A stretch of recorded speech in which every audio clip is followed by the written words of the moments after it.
5 कोटी रुपये असतील, घनकचरा व्यवस्थापनाचे 79 कोटी आपण दिले, शाहू विकास मार्गाकरता 15 कोटी दिले, काळीखंड विद्युत रोषणाई करता 3 कोटी रुपये या ठिकाणी आपण मागच्या काळामध्ये दिले।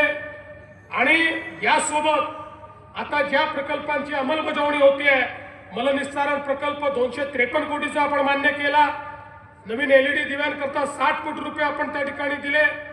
वेगवेगळ्या प्रकारचा आता मी या ठिकाणी सांगत बसलो तर त्याला खूप वेळ जाईल, माझ्याकडे 4 पानं या ठिकाणी केलेल्या कामांच्या संदर्भात आहे। पण मी तुम्हाला एवढंच आश्वासित करण्याकरता आलो आहे, आमचं विजन हे केवळ वर्ष 2 वर्षाचं विजन नाही आहे। आपली सगळी शहरं ही आधुनिक झाली पाहिजेत। आज आपल्याला माननीय देशाचे प्रधानमंत्री यांनी प्रधानमंत्री आवास योजनेतनं शहरांकरता मोठ्या प्रमाणात घरं बांधणी करता पैसे दिलेले आहेत। पण आमच्या असं लक्षात आलं की शहरामध्ये घर बांधणी करण्याकरता ज्यावेळेस आपण पैसा देऊ इच्छितो, त्या विशेषतः झोपडपट्टी असेल, अतिक्रमित भाग असेल, या भागामध्ये लोकांजवळ मालकी हक्काचे पट्टे नाही आहेत। आणि ते पट्टे नसल्यामुळे मोदीजींनी दिलेले पैसे त्यांना आम्हाला देता येत नाही।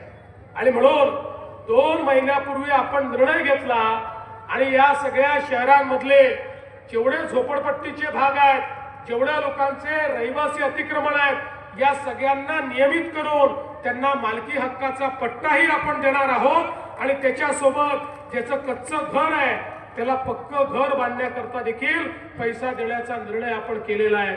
आणि म्हणून बंधू भगिनींनो, तुम्हाला एवढीच विनंती करण्याकरता आलो आहे, 5 वर्षात आम्ही केलेलं काम आपण बघितलेलं आहे, 5 वर्षात झालेलं परिवर्तन आपण बघितलेलं आहे। त्यानंतर त्याच्यामध्ये काही खंड पडलेला देखील आपण बघितलेला आहे। पुन्हा जबाबदारी मिळाल्यानंतर पुन्हा विकासाला आम्ही गती दिलेली आहे।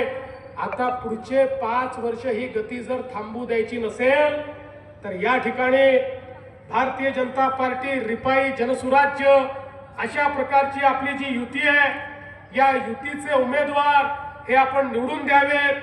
आणि खऱ्या अर्थानं आपण सगळ्यांनी लक्षात घ्यावं, मगाशी ठाणे साहेबांनी सांगितलं, आपली युती एकमेव अशी आहे ज्यांनी पूर्ण 78 उमेदवार उभे केले आहेत, बाकी कोणाला 50 देखील उमेदवार सापडले नाहीत, अशा प्रकारची परिस्थिती आहे।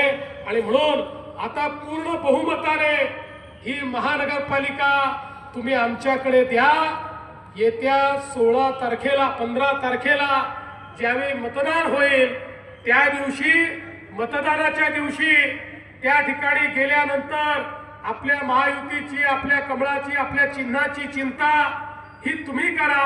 आणि त्यानंतर 5 वर्ष तुमची चिंता ही आमच्यावर सोडून द्या, एवढीच विनंती आपल्याला करतो आणि माझं बोलणं संपवतो। धन्यवाद। जय हिंद, जय महाराष्ट्र। धन्यवाद।